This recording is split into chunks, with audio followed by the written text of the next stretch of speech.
Praise the lord. దేవునికి స్తోత్రం కలుగును గాక.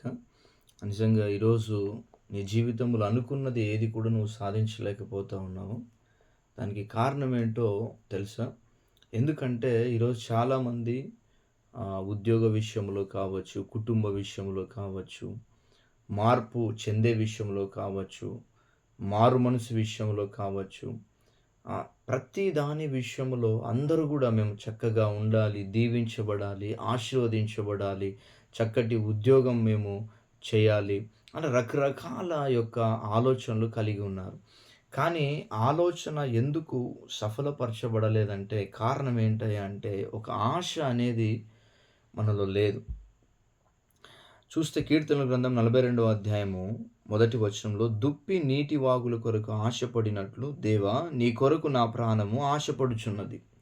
నిజంగా దుప్పి ఎలాగైతే నీటి వాగుల కొరకు ఆశపడుతుందో, నిజంగా మనం ఆలోచన చేసే వాటి మీద అంత ఆశ మనము కలిగి ఉండాల. ఈరోజు నువ్వు ఒక ఉద్యోగాన్ని సంపాదించుకోవాలనుకుంటున్నావు. ఆ ఉద్యోగం పట్ల చాలా తీవ్రమైన ఒక ఆశ, దప్పికతో నువ్వు ఉండాలి. ఒక చక్కటి గృహాన్ని కట్టుకోవాలనుకుంటున్నావు. దాని మీద మంచిగా నువ్వు ఆశ కలిగి ఉండాల. లేదంటే ఏ విషయంలో అయినా సరే నువ్వు ప్రార్థనా పరంగా, ఆధ్యాత్మికంగా ఎదగాలనుకుంటున్నావు. అయితే మొట్టమొదటిగా వాటన్నిటి మీద నీకొక ఆశ అనేది ఎప్పుడైతే ఏర్పడుతుందో, అప్పుడు నువ్వేం చేస్తావంటే దుప్పిలాగా వెతకడము ప్రారంభిస్తావు. అంతవరకు ఏదో నార్మల్‌గా ఉంటావు. ఒక ఆశ అనేది నీలో ఖచ్చితంగా నేను జరిగించాలనే ఒక బలమైన ఆశ నీలో ఉన్నట్లయితే, ఆ ఆశ దాన్ని నెరవేర్చడానికి దేవుడు కృప చూపిస్తాడు. ఎందుకంటే ఆశ కలిగిన ప్రాణంను దేవుడు తృప్తిపరుస్తాడంట. దేవునికి స్తోత్రం. ఉట్టి ఆశ మాత్రమే ఉంటే సరిపోదు గానీ, దానికి తగినట్లుగా మనము ప్రయత్నము కూడా చేసేవారిగా ఉండాలి. ఇక్కడ ఏమని రాయబడింది? దుప్పి నీటి వాగుల కొరకు ఆశపడినట్లు దేవా నీ కొరకు నా ప్రాణము ఆశపడుచున్నది. నిజంగా దుప్పి నీటి వాగుల కొరకు ఆశ పడుతుంది. అలాగే ఆశపడినట్లుగానే ఆ నీటి వాగులు ఎక్కడున్నాయో అది వెతుకుతుంది. అంటే ప్రయత్నం చేస్తది ఖచ్చితంగా. మనకు ఈరోజు చాలామందికి ఆశ ఉంది, ఆలోచన ఉంది. కానీ ప్రయత్నము చేయడము లేదు.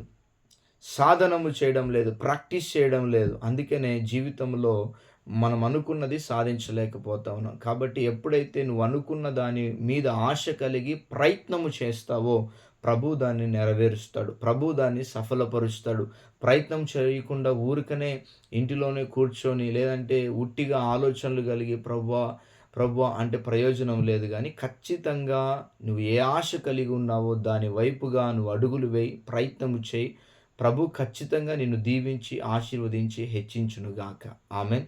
కాబట్టి ఈ రోజు నుంచి ఓన్లీ ఆలోచనలు మాత్రమే కాదు, బలమైన ఆశ కలిగి ఉండు. ఆశ ప్రకారంగా ప్రయత్నము చేయడానికి నువ్వు ప్రారంభం చేయి. అడుగులు వేయి. ధైర్యముతో ప్రభు వైపు నువ్వు అడుగులు వేయి. ఖచ్చితంగా ఏమైతే నువ్వు మంచివి తలంచుతా ఉన్నావో వాటి మీద బలమైన ఆశ కలిగి అడుగులు ముందుకు వేయి.